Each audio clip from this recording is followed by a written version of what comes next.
اعرف بقى منه القصه ونعقب عليها او نعلق عليها ان شاء الله. قول لي ايه اللي حصل بقى يوم الماتش، وايه اللي شفته واتحركتوا ازاي، وبعد الماتش وقبل الماتش، وقول لي كل حاجه بقى شفتها هناك في بورسعيد. احنا اتحركنا من محطة القطر هنا الساعة 11:30. وصلنا هناك كانت الساعة 3:30. نزلونا في محطة الأنطرة. ركبونا أتوبيسات هناك وقالوا لنا دي هتوصلكوا الاستاد. كنتوا كام يعني عددكم كان قد ايه؟ 1300. من النادي الاهلي برضو موجوده في المدرجات قبل انتوا ما توصلوا؟ اللي هم من بورسعيد. من بورسعيد. وصلنا عند الاستاد لقينا بقى الجمهور بره بتاعهم بيحدفوا طوب على الاتوبيسات.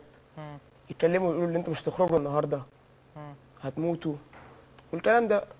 احنا دخلونا جوه الاستاد. دخلنا بقى اول ما الماتش ابتدى. ابتدينا تشجيع. يعني دخلتوا بعد بدايه المباراه؟ في بدايه المباراه بالظبط. في بدايه المباراه. نزلنا هناك، اتحركنا، ركبنا الاتوبيسات. نزلتوا الانطره قبل بورسعيد بشويه ب 30 كيلو. اتحركنا على بورسعيد بالاتوبيسات. وصلنا على الماتش بالظبط. بس اول لما دخلنا بورسعيد بقى كان في بعض الجماهير ابتدينا بقى اللي هو واقفين بنشجع. كل دقيقه واحد من الجمهور المصري ينزلوا بقى يجروا، يجي لحد عندنا يرمي علينا طوب الشماريخ ويجري، والامن واقف ما بيعملوش حاجه، واقف ساكت. كل دقيقه بقى كده شغالين كده.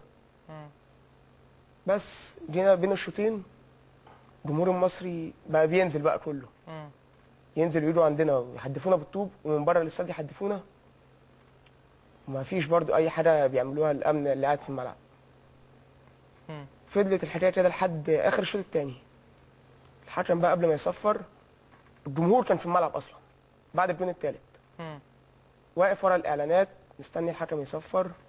الحكم صفر من هنا لهنا بقى الجمهور اللي ورا الجون كله. احنا شفنا اللقطه دي ورا جون شريف اكرامي. كله نازل جري. الامن راح قام عامل الكوردون الامني اللي قدام المدرجات. اول لما لقى الجمهور جاي عليه فتح الكوردون ده. فتحوا بقوا صفين قدام بعض وخلوا الجمهور يطلع علينا بقى.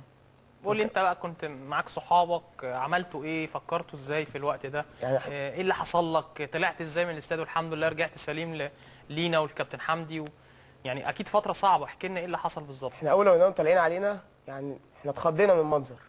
منظر يرعب. ابتدينا بقى واقفين، كله بقى ابتدى يجري في المدرجات، مش عارفين نخرج، الباب مقفول اصلا. فمش هنعرف نخرج. ما كانش فيه ولا باب مفتوح؟ ولا باب مفتوح عندنا. ولا الباب اللي هو كان قريب من مدرج النادي المصري؟ ده اللي كان مفتوح بتاع درجه اولى. عندهم ده كان مفتوح. لا وعندكم انتوا كمان كان لا مفتوح. لا ده مش انتوا دخلتوا من انهي باب؟ احنا دخلنا من الباب اللي تحت يعني بتاع ثالثه عندنا ده اللي ورا الجون. يعني دخلتوا منه وبعد كده اتقفل؟ هو مقفول. نفس الباب. يعني انت دخلت منه كان مفتوح. وبعد كده كان مقفول. يعني كان مفتوح قبل الماتش. كان مفتوح قبل الماتش. انتوا دخلتوا. دخلنا يعني جينا بقى لانهم طالعين علينا مش عارفين نعمل ايه. ابتدينا نجري في المدرجات. هم طالعين علينا طلعوا بشوم وعصيان ومطاوي. ابتدوا بقى الضرب فينا بقى. يجوا يقلعوا التيشيرتات، يقول له اقلع التيشيرت، ويروح نازل فيه ضرب. انا قلعت التيشيرت ورميتها خلاص، اللي هو عشان ما حدش يقرب لك او ايه؟ لا هم قربوا لي عامه يعني. ضربوا فينا وانا رحت قلع التيشيرت اللي هو عشان ما يحصلش حاجه اكتر من كده. ايوه. ابتديت عايز انزل اجري، راح واحد جه من ورايا شنكلني مع المدرجات. نزلت بقى شقلبه. تنزل تجري فين بقى؟ عايز انزل تحت عند النجيله اللي هي قدام المدرج، عشان احاول اوصل لاوضه اللعيبه. الممر بتاع اوضه اللعيبه. نزلت تحت لقيتهم برضو شغالين فينا ضرب.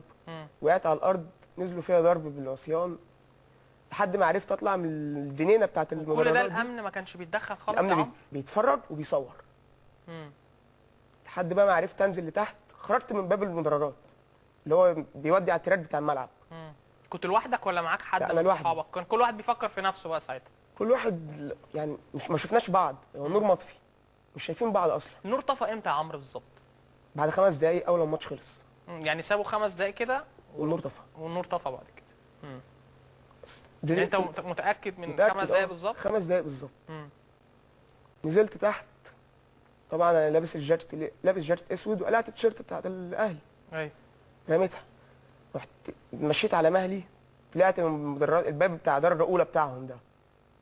اول لما طلعت بره بقى هم الجمهور المصري كله واقف بره. انا طالع ماشي على مهلي، مش عارف اتكلم، مش عارف اتحرك، مش عارف اعمل اي حاجه، لحد ما لقيت مستشفى قدامي. دخلت استخبيت جواها.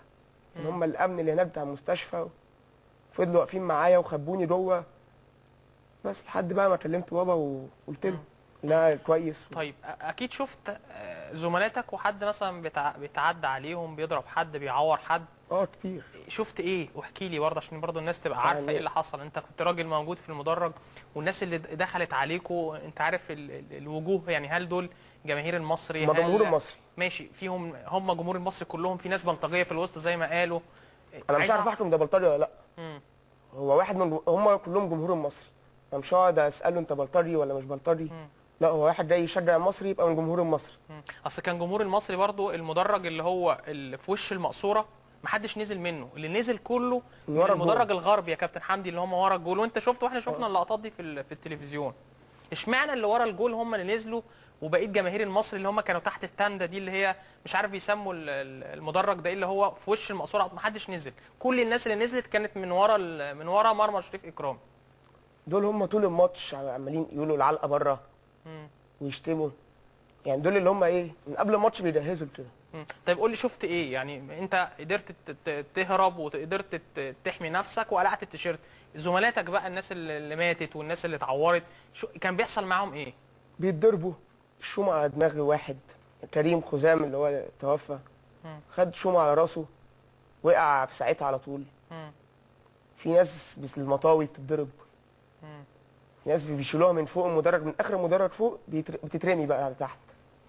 شفت المشاهد دي بعينيك؟ انا شفت ولا اتحكى يعني؟ عايز برضو انت اللي انت شفته انت بالظبط. لا، شفت بالظبط. عشان جوه دي ممكن المدرجات تبقى شهاده واحد انت كنت موجود في الماتش. جوه المدرجات كريم شفته وهو بيتضرب على راسه.